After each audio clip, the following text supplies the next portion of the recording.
దేవుని బిడ్డలారా, క్రైస్తవ లోకమంతా కూడా ఈ రోజుల్లో సిలువ వైపుకు చూస్తున్నటువంటి దినాలు.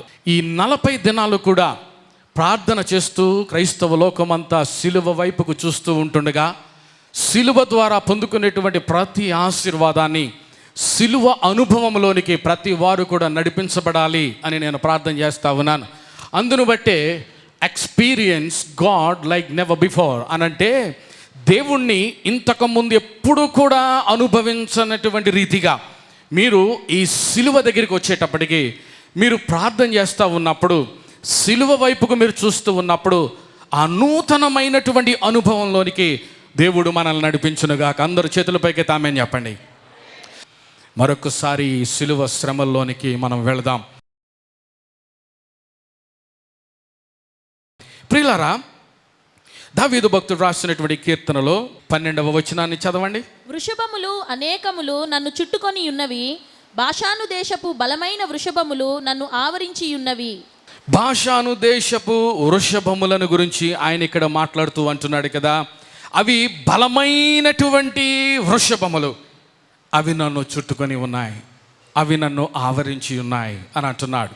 వృషభము ఎద్దు, బలమైనటువంటి ఎద్దులు, మామూలు ఎద్దులు కాదు. ఇవి మామూలు సామాన్యమైనవి కాదు.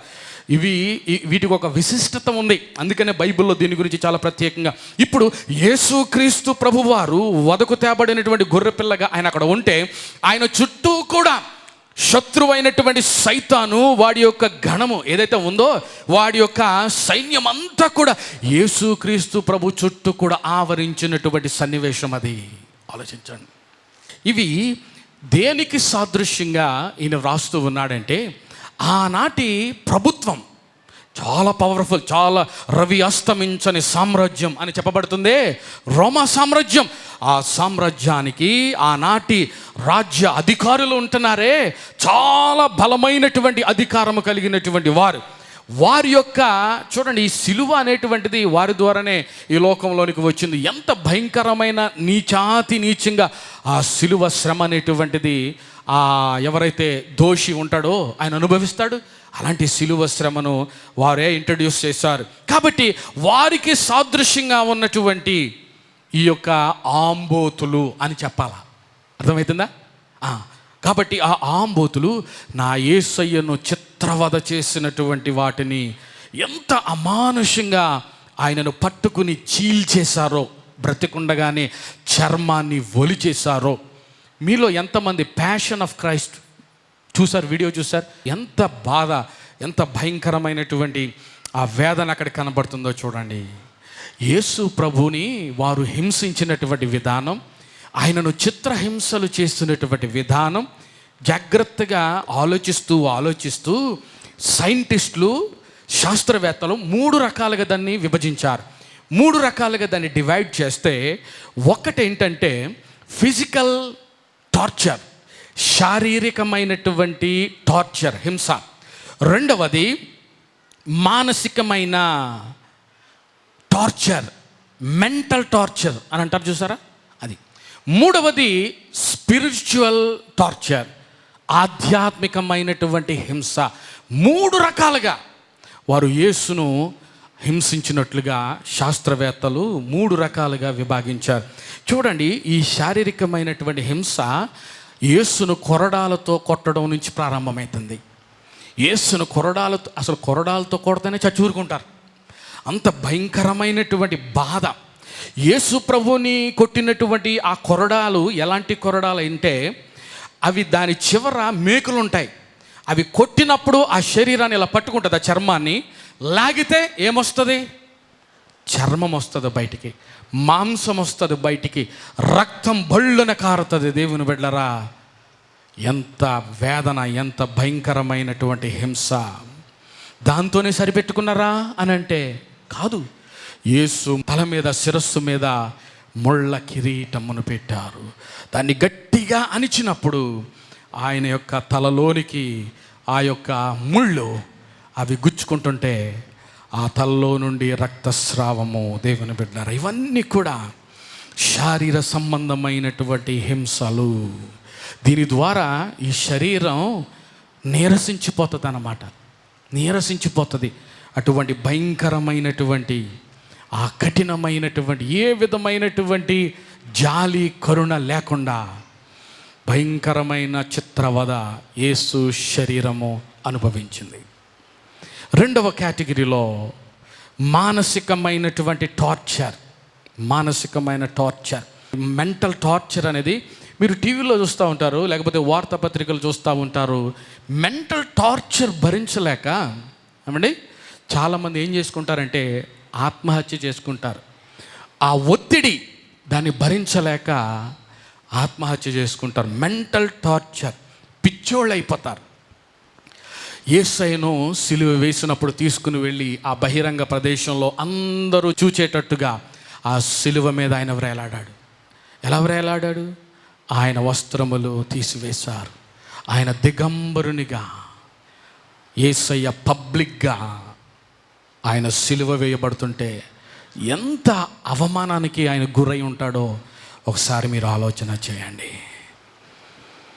యేసయ్య, ఎందుకు మీరు ఇంత భయంకరమైనటువంటి మానసికమైనటువంటి టార్చర్ మీరు అనుభవించారు అని అంటే భక్తుడు రాస్తాడు కదా, మన మనసుతో మనము తలంచినటువంటి పాపపు తలంపులకు బదులుగా యేసయ్య ఆయన మెంటల్ టార్చర్, మానసికమైనటువంటి హింసను ఆయన అనుభవించాడు అని.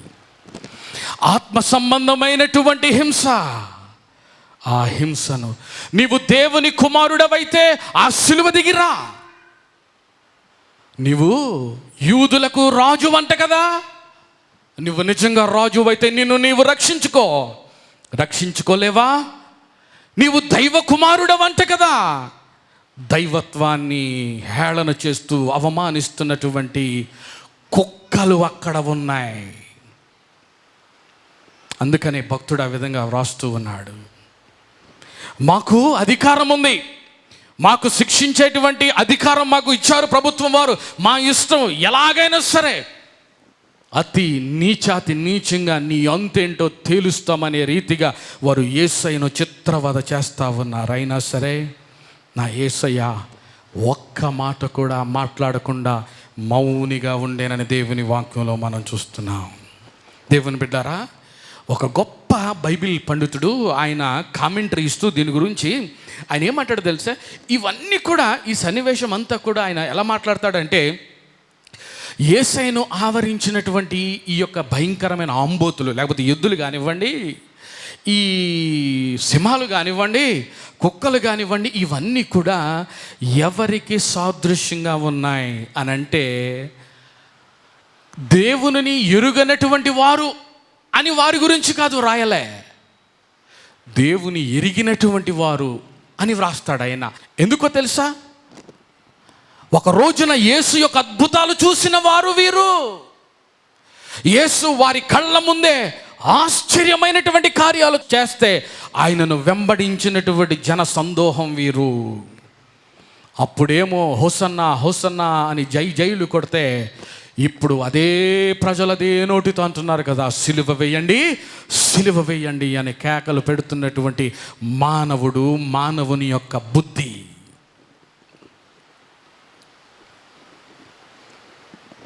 రెండవ దాంట్లోకి వెళదాం. 13వ వచనంలో, చీల్చుచు గర్జించుచుండు సింహము వలె వారు నోళ్ళు తెరుచుచున్నారు అని అంటున్నాడు దావీదు భక్తుడు. దేవుని బిడ్డలారా, బైబిల్లో సింహముని గురించి వ్రాయబడి ఉన్నాయి. అనేక చోట్ల అనేక రకాలుగా సందర్భాన్ని బట్టి సింహాన్ని బైబిల్లో మనం చూస్తూ ఉన్నాం. ఫర్ ఎగ్జాంపుల్, బైబిల్లో కీర్తన 10:9 అంటాడు కదా, విశ్వాసి కోసము పొంచి ఉన్నటువంటి సింహము, ఆ విధంగా కనపడుతుంది అక్కడ. అలాగే విశ్వాసిని ఎత్తుకొని పోతున్నటువంటి సింహము కనపడుతుంది ఒకటి. చాలా జాగ్రత్తగా వినాలి ఈ మాటలు. విశ్వాసిని ఎత్తుకొని పోతున్నాడు. చూడండి, సాధారణంగా సింహము ఒక జంతువుని పట్టుకున్నప్పుడు చంపి అక్కడే కూర్చుని దాన్ని తిందో, అదేం చేస్తుందో తెలుసా? దాన్ని పట్టుకుని ఎక్కడికో వెళ్ళిపోద్ది అనమాట.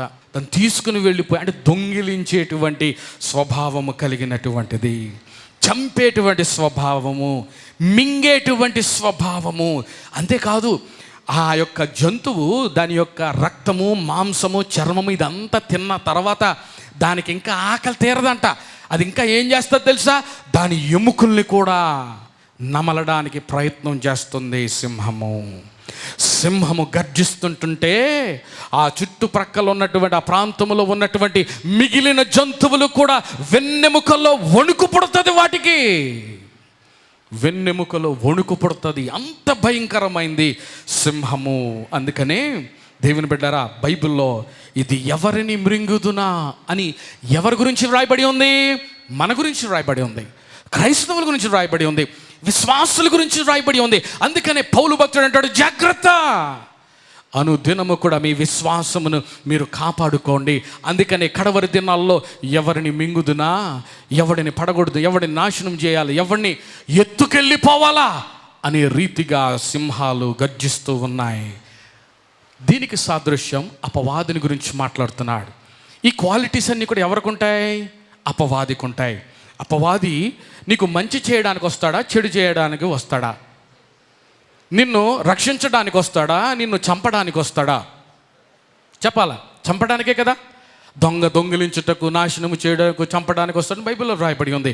కాబట్టి దేవుని బిడ్డరా, అతి భయంకరమైనటువంటి ఈ మృగం, ఈ సింహము దేనికి సాదృశ్యము అని అంటే సాతానుకు సాదృశ్యం. కాబట్టి ఆ రీతిగా పేతురు భక్తుడు అపవాది దాని గురించి మాట్లాడుతూ ఎవరిని మృంగుదునా అని గర్జిస్తుందంట. కొన్నిసార్లు దాని యొక్క అది గర్జించిన ఆ శబ్దం వినగానే వణికిపోతాం, భయపడిపోతాం. అమ్మో, కొంపలు అంటుకుపోయి అయిపోయింది నా పని, ఇంతే అనే పరిస్థితుల్లోనికి మనం వెళ్ళిపోతాం. ఎవరు వెళ్ళేవారు? క్రైస్తవులండి, దేవుని బిడ్డలండి, ప్రార్థన చేసేవారండి, వాక్యం తెలిసిన వారండి, దేవుని మందిరములో నివసించేవారండి. సింహము గర్జిస్తుంటే వణుకు పుట్టేదా వీళ్ళకి? సింహము గర్జిస్తుంది. సింహం గర్జించకుండా hello, hi, how are you అంటదా? సెకండ్ ఇస్తుందా? సింహము నిన్ను చూస్తే నోరు తెరుస్తుంది, గర్జిస్తుంది. వీని యొక్క గర్జనకు భయపడే ప్రసక్తి లేదు. ఆ సింహాన్ని చీల్చిన వాడు ఒకడున్నాడు. యూదా గోత్రపు సింహముగా నా యేసయ్య వచ్చినప్పుడు ప్రతి సాతాను సంబంధించినటువంటి సైన్యము యేసయ్య ముందు మోకరించవలసిందే. ఓ మాట చెప్పమంటారా? ఈ నరకము అనేటువంటిది ఎప్పుడైనా విన్నారా? దాని గురించి మీరు నరకం గురించి ఎప్పుడైనా విన్నారా? నరకాన్ని ఎవరు తయారు చేశారు చెప్పండి? దేవుడు తయారు చేశాడు. పరలోకాన్ని ఎవరు తయారు చేశాడు? దేవుడు తయారు చేశాడు. పరలోకాన్ని ఎవరి కోసం తయారు చేశాడు? గట్టిగా చెప్తాం, నా కోసం. నరకం ఎవరి కోసం తయారు చేశాడు? వాడి కోసం. మన కోసమా? మన కోసం కాదు. మరి అలాంటప్పుడు ప్రజల్ని దేవుడు నరకానికి ఎందుకు పంపిస్తున్నాడమ్మా? ఆలోచించండి. ప్రజల్ని, మనుషుల్ని దేవుడు నరకానికి ఎందుకు పంపిస్తున్నాడు? నరకము మనిషి కోసం కాదు దేవుడు తయారు చేసింది. ఆ మాటకొస్తే ఒకవేళ నరకమే గనుక మనిషి కోసం దేవుడు తయారు చేస్తే తండ్రి అయినటువంటి దేవుని యొక్క ప్రణాళిక అలాగ ఉండేది కానీ కాదు. యేసుక్రీస్తు ప్రభుల వారిని లోకానికి పంపించే అవసరత లేదు అప్పుడు. సిలువే లేదు అప్పుడు. పునరుత్థానం అనేటువంటిది లేదు అసలు. నరకము మనిషి కోసం కాదు, నరకము సైతాను యొక్క సైన్యము కొరకు నిర్మించబడింది. కానీ లేనిపోయినవన్నీ మనం తెచ్చిపెట్టుకున్నాం కాబట్టి, దేవుడు వద్దు అన్న పనిని మనం చేయడం ప్రారంభించాము కాబట్టే మన యొక్క స్వయం చిత్తానుసారంగా వచ్చిందే పాపము. పాపమునకు ప్రతిఫలం శాపం. శాపాన్ని బట్టి నువ్వు కొని తెచ్చి పెట్టుకుంటున్నావు నరకం. అదన్నమాట. అంతేగాని దేవుడు మనిషి కోసం నరకాన్ని చేయలే. దేవుని బిడ్డరా, జాగ్రత్తగా గమనించండి. ఇప్పుడు ఈ సాతానుడు, వీడి యొక్క సైన్యం అంతా కూడా ఆ కల్వరిలో విర్రవీగుతున్నాడు. నేను యేసును పట్టించుకున్నాను, బంధించేశాను, యేసును నరకానికి పంపిస్తాను అని వారు విర్రవీగుతున్నటువంటి సమయంలో నా యేసయ్య ఆయన సిలువలో మరణించిన తర్వాత చెప్పిన రీతిగానే 3వ దినాన్న పునరుత్థానుడే లేచాడు. 3 రోజుల పాటు యేసయ్య ఏమయ్యాడు? యేసయ్య ఎక్కడున్నాడు? మనం సులువుగా చెప్తాం సమాధిలో ఉన్నాడు అని. అది కాదు. ఆయన సమాధిలో నుండి ఆయన చెప్పిన రీతిగానే పాతాళములోనికి వెళ్ళెను. కాబట్టి దేవుని బిడ్డలారా, ఈ రీతిగా సైతాను యొక్క సైన్యాన్ని తప్పించుకోవడానికి యేసయ్య ఇచ్చినటువంటిది ఏంటంటే సిలువ మార్గం. దేవునికి స్తోత్రం చెప్పండి, హల్లెలూయా. రైట్, 3వ పాయింట్లోకి వెళ్ళిపోదాం. ఆఖరిగా ఆయన కుక్కల గురించి రాస్తున్నాడు. ఇది ఒక విచిత్రమైనటువంటి సన్నివేశం. 16వ వచనంలో, కుక్కలు నన్ను చుట్టుకొని ఉన్నవి, దుర్మార్గులు గుంపు కూడి నన్ను ఆవరించి ఉన్నారు అని చెప్పబడి ఉంది. కుక్కల్ని దుర్మార్గులతో పోల్చి మాట్లాడుతున్నాడు ఇక్కడ. దేవుని బిడ్డరా, యేసు క్రీస్తు ప్రభుల వారిని కల్వరి సిలువలో చుట్టుముట్టినటువంటి 3వ రకం జంతువు కుక్క.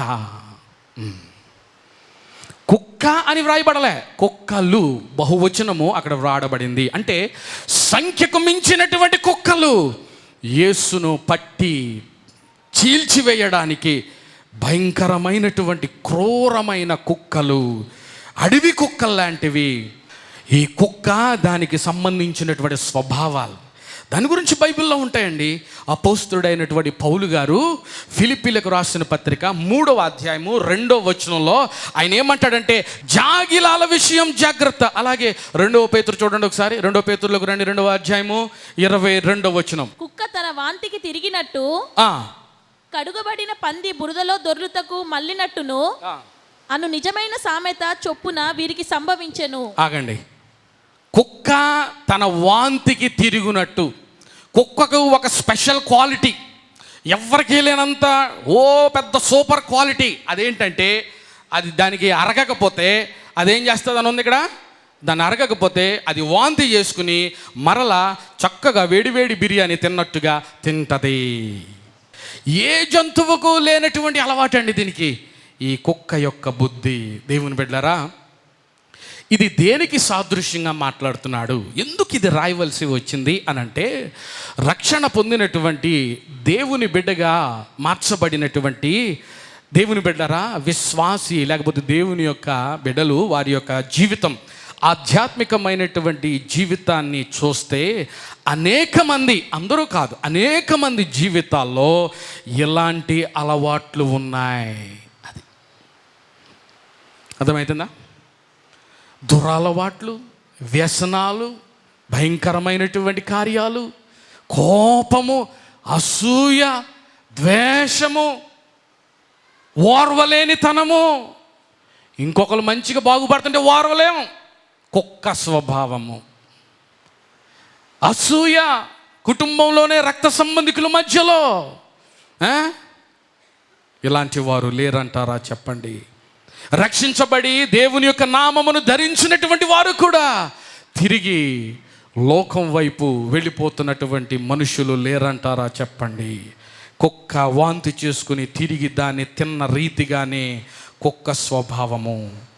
కుక్కకు తృణీకరించే స్వభావం కూడా ఒకటి ఉంటుందంట. అందుకనే బైబిల్లో ఒక మాట ఉంటుంది, చూడండి ఒకసారి, మత్తయి సువార్త 7వ అధ్యాయం 6వ వచనం. పరిశుద్ధమైనది కుక్కలకు పెట్టకుడి, మీ ముత్యములను పందుల ఎదుట వేయకుడి, వేసిన ఎడల అవి ఒకవేళ వాటిని కాళ్ళతో త్రొక్కి మీ మీద పడి మిమ్మును చీల్చివేయును. అది పరిశుద్ధమైన దానిని కుక్కలకు పెట్టకుడి, వేసిన ఎడల అవి ఒకవేళ కాళ్ళతో త్రొక్కి మీ మీద పడి మిమ్ములను చీల్చివేయును అని అంటున్నాడు. ఈ విషయాన్ని ఎవరు మాట్లాడారో తెలుసా అండి? పౌలు గారు కాదు, పేతురు గారు కాదు, యోహాను గారు కాదు. ఎవరు మాట్లాడారు, ఎవరు చెప్పారు ఈ మాట? సాక్షాత్తు యేసు క్రీస్తు ప్రభుల వారు చెప్పినటువంటి మాట అది. పరిశుద్ధమైనటువంటిది ఏంటి అనంటే దేవుని వాక్యం. దేవుని వాక్యము పరిశుద్ధమైనది. ఈ పరిశుద్ధమైనది అపరిశుభ్రమైన కుక్కకు అంటదది. ఎన్నిసార్లైనా చెప్పు, ఎన్నిసార్లైనా సరే వాక్యం వినని, ఎన్నిసార్లైనా సరే నువ్వు బోధించు. అలాంటి వారికి వాక్యం ఎలాంటిదంటే అది కాళ్ళతో తొక్కి మనుష్యుని చీల్చివేసేటువంటి స్వభావం లాంటిది. అంటే వాక్యాన్ని తృణీకరించే వారికి ఇది సాదృశ్యంగా ఉంది. వాక్యాన్ని అంగీకరించనటువంటి వారికి, వాక్యాన్ని పోగొట్టుకునేటువంటి వారికి సాదృశ్యమని దీన్ని బట్టి మనకు అర్థమవుతుంది. 3వ పాయింట్ ఏంటంటే, ప్రకటన గ్రంథము 22వ అధ్యాయం 15వ వచనం, చివరి పాయింట్ ఇది. కుక్కలను, మాంత్రికులను, వ్యభిచారులను, నరహంతకులను, విగ్రహారాధికులను, అబద్ధమును ప్రేమించి జరిగించు ప్రతివాడును వెలుపట నుందురు. ఆగండి. కుక్కలు వెలుపల ఉండేవి, కుక్కలు పరలోకానికి వెలుపల ఉంటాయి అని ప్రకటన గ్రంథం 22వ అధ్యాయం 15వ వచనంలో ఉంటుంది. కుక్కలు పరలోకానికి వెలుపల ఉంటాయి కానీ లోపల ఉండే ప్రసక్తి లేదు. కారణం ఏంటో తెలుసా? ఇప్పుడు చదివినటువంటి వాటిలో ఏదైనా సరే నీలో ఉంటే, ఏదైనా క్వాలిటీ కనుక మనలో ఉంటే, మన స్థానం లోపల కాదు, మన స్థానం ఎక్కడండి? బయట. ఎంత భయంకరమైనటువంటి పరిస్థితి. ఒక్కసారి చదవండి మరలా మాట. కుక్కలను, మాంత్రికులను, వ్యభిచారులను, నరహంతకులను, విగ్రహారాధికులను, అబద్ధమును ప్రేమించి జరిగించు ప్రతివాడును వెలుపట నుందురు. అబద్ధాలు చెప్తే చాలు, ఏమండి, వారి యొక్క స్థానం ఎక్కడికి వెళ్ళిపోయింది? బయటకు వెళ్ళిపోయింది, పరలోకములో అలాంటి వారు. ఇది ఎవరిని పోల్చి మాట్లాడుతున్నాడు అని అంటే, రోమా సైనికులను పోల్చి మాట్లాడుతున్నటువంటి మాట. అందుకనే వారిని గురించి ఏమని కామెంటరీ చేస్తారంటే, వారి యొక్క స్వభావమును కుక్కలు ఏ రీతిగానైతే పట్టి చీల్చేస్తాయో అటువంటి స్వభావము కల్వరి సిలువలో నా యేసయ్య మీద వారు ఆపరేట్ చేశారు కాబట్టి యేసయ్య చీల్చబడిపోయాడు ఈ కుక్కలను బట్టి. అదనమాట. వీరు యేసును ఏ విధంగా సమీపించారు, ఏ విధంగా పట్టుకున్నారు అని అంటే, రోడ్డు మీద పిచ్చి కుక్కలు గుంపులు గుంపులుగా వస్తూ ఏ విధంగా మనుషుల్ని కరవడానికి ప్రయత్నం చేస్తారో ఆ రీతిగానే గుంపులు గుంపులుగా రోమా సైనికులు యేసయ్యను పట్టుకొని చీల్చినటువంటి భయంకరమైన సన్నివేశం అది. యేసయ్యను చేతులతో పొడిచారు, యేసయ్యను డొక్కలో బళ్ళెంతో పొడిచారు, యేసయ్య వస్త్రాన్ని పంచుకున్నారు, యేసయ్యను దిగంబరి చేశారు, యేసయ్య గడ్డం పట్టుకుని లాగారు, యేసయ్య దవడ మీద కొట్టారు, యేసయ్య నిలువెల్ల కూడా ఆ కుక్కల వలన ఎంత హింసించబడ్డాడో ఒక్కసారి ఆలోచన చేయండి. ప్రవక్తలు ప్రవచించినటువంటి లేఖనాలన్నీ కూడా ఇక్కడ భక్తుడైనటువంటి దావీదు రాసినటువంటివి అక్కడ క్రొత్త నిబంధన గ్రంథములో నెరవేర్చబడలేదా? ఒకసారి ఆలోచన చేయి. అందుకనే మత్తయి సువార్త 26:39లో యేసయ్య ఆయన ప్రార్థన చేస్తూ ఉన్నప్పుడు ఇందును బట్టే, అంటే ఇంకా యేసయ్య శ్రమల్లోనికి వెళ్ళక ముందుగానే తండ్రికి ఆయన ప్రార్థన చేస్తూ అంటున్నాడు కదా, నన్ను సాధ్యమైతే ఈ గిన్నె నా యొద్ద నుండి తొలగిపోనిమ్ము. అదన్నమాట. ఇప్పుడు అర్థమవుతుందా? యేసయ్య ఆ మాట, ఆ రీతిగా ఆ ప్రార్థన అక్కడ ఎందుకు చేశాడు అనంటే, ఇదిగో ఇంత భయంకరమైన చిత్రహింసలు, ఘోరమైనటువంటి నీచమైనటువంటి ఆ శ్రమలను యేసయ్య అనుభవించవలసిన పరిస్థితి వస్తుంది కాబట్టి ఆయన అంటున్నాడు కదా, తండ్రి నీ చిత్తమైతే ఈ గిన్నెను నా యొద్ద నుండి తొలగించండి అని ప్రార్థన చేస్తున్నాడు. ఈ సమయంలో యేసయ్య శిలువ శ్రమల్ని ధ్యానిస్తున్నటువంటి మనం, ఒకవేళ యేసయ్యను గనుక ఇంకా నీ హృదయంలో చేర్చుకోకుండా ఉన్నట్లయితే, దేవుని బిడ్డలారా, ఇదే మిక్కిలి అనుకూలమైన సమయం ఇది. యేసయ్య ఇన్ని భయంకరమైనటువంటి శ్రమలు, బాధలు, అవమానాలు, కష్టాలు, ఈ శారీరకమైనటువంటి చిత్రహింస, మానసికమైన చిత్రహింస, ఇవన్నీ కూడా ఎందుకు అనుభవించాడో తెలుసా? నేను అనుభవించవలసింది, కానీ నన్ను ప్రక్కకు తొలగించి యేసయ్య సిలువ మీదకు వెళ్ళిపోయాడైనా. ఆ శపితమైనటువంటి సిలువ మీద యేసయ్య వ్రేలాడుతున్నాడు. ఈ మధ్యాహ్న సమయంలో ఈ వర్తమానం విన్నటువంటి ప్రియ సహోదరుడా, సహోదరి, యేసయ్యను అంగీకరించకుండా ఇక్కడి నుంచి వెళ్ళొద్దని మీకు నేను మనవి చేస్తున్నాను. యేసయ్య నాకు కావాలి అన్నవారు దయచేసి మీరు లేచి నిలబడండి. మీకోసం నేను ప్రార్థన చేస్తాను.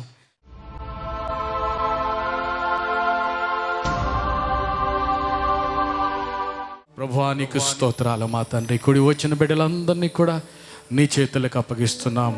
ఇదిగో నీ వాక్యాన్ని విని స్పందించి హృదయాల్ని తెరిచి నిన్ను ఆహ్వానిస్తూ ఉండగా ఇప్పుడే నీ బిడ్డల యొక్క హృదయాల్లోనికి మీరు రమ్మని ప్రార్థన చేస్తున్నాను తండ్రి. ఈ దినము మొదలుకొని ప్రభువా, నీ బిడ్డలుగా వారు జీవించలాగున నీ కృపను వారికి అనుగ్రహించండి. నీ రక్షణ, నీ విమోచన నీ బిడ్డలందరికీ అనుగ్రహించమని ప్రార్థన చేస్తున్నాం. ఈ 40 దినాలు నాయన క్రైస్తవ సమాజం సిలువ వైపుకు చూస్తూ నాయన ప్రార్థన చేస్తూ ఉంటుండగా, సిలువ ద్వారా మేము పొందుకునేటువంటి ప్రతి ఆశీర్వాదాన్ని ఈ బిడ్డలందరికీ మీరు అనుగ్రహించమని ప్రార్థన చేస్తున్నాను. సిలువను గూర్చిన వార్త నశించు వారికి వెర్రితనము, కానీ రక్షించబడిన మనకు దేవుని శక్తి అని వాక్యములో సెలవిచ్చిన రీతిగా మమ్మలను నీ శక్తితో నింపమని ప్రార్థన చేస్తున్నాను ప్రభువా. ఏ విధమైనటువంటి దుష్ట కార్యాలు దరిదాపుల్లోనికి రావడానికి వీలు లేదు. ఆమేన్ చెప్పండి. ఆమేన్. యేసు నామమున అడిగి వేడుకుంటున్నాను మా పరమ తండ్రి. ఆమేన్. శుభవార్త. త్రినగర పట్టణ ప్రజలకు శుభవార్త. త్రినగర క్రైస్తవ సహవాస సహకారంతో మన్నా గ్రూప్ ఆఫ్ మినిస్ట్రీస్ వారు నిర్వహించు విడుదల స్వస్థత సంగీత మహోత్సవములు 2016 ఏప్రిల్ 8, 9, 10 శుక్ర శని ఆదివారాల్లో ప్రతిరోజు సాయంత్రం 6 గంటలకు. స్థలం JNS stadium grounds, Hanamkonda bus stand దగ్గర. ముఖ్య ప్రసంగికులు రెవరెండ్ డాక్టర్ పీటర్ షులక్ గారు, స్వస్థతా వరంగల దైవజనులు. చలనచిత్ర నటి శ్రీమతి దివ్యవాణి గారి అద్భుత సాక్ష్యం. ప్లేబ్యాక్ సింగర్ శ్రీమతి కల్పన. సువార్త గాయని గ్లోరీ సౌజన్య. సువార్త గాయకుడు బ్రదర్ ఆకుమర్తి డానియల్. సువార్త గాయకుడు బ్రదర్ విన్సెంట్ గార్లచే ప్రత్యేక పాటలు ఆలపించబడును. 200 మంది క్వైర్ వారిచే వర్షిప్ లీడర్ రెవరెండ్ యేసుపాల్ గారి ఆధ్వర్యంలో శక్తివంతమైన స్తుతి ఆరాధన. సంగీత దర్శకులు బ్రదర్ కె ఏలియా గారి ఆధ్వర్యంలో సుమధుర సంగీతం. వినండి, ఆనందించండి, వేలాదిగా తరలిరండి, దైవ దీవెనలు పొందండి. నిర్వహణ బిషప్ ఎర్నెస్ట్ పి కొమారపల్లి గారు, founder Manna group of ministries. Chief convener reverend Deeven Kumar, senior pastor rock church Hyderabad. Local convener reverend G Ravikumar, senior pastor Manna church Warangal. ప్రార్థించండి, పాల్గొనండి, దైవ దీవెనలు పొందండి. రోగుల కొరకు ప్రత్యేక స్వస్థత ప్రార్థనలు చేయబడును. వివరములకు reverend G Ravikumar, senior pastor Manna church, షేకిం campus, John Paka, Warangal 13. Cell 9849422362 మరియు 9009680006. అందరూ ఆహ్వానితులే.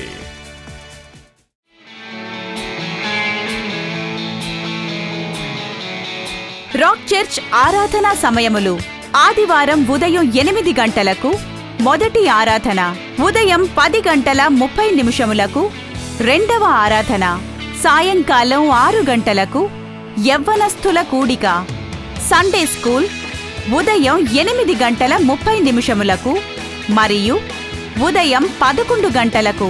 వివరములకు సంప్రదించవలసిన మా చిరునామా: rock church 10-5-7/6/1 first lancer road, Masab tank, Hyderabad 500028, Telangana రాష్ట్రం, ఇండియా.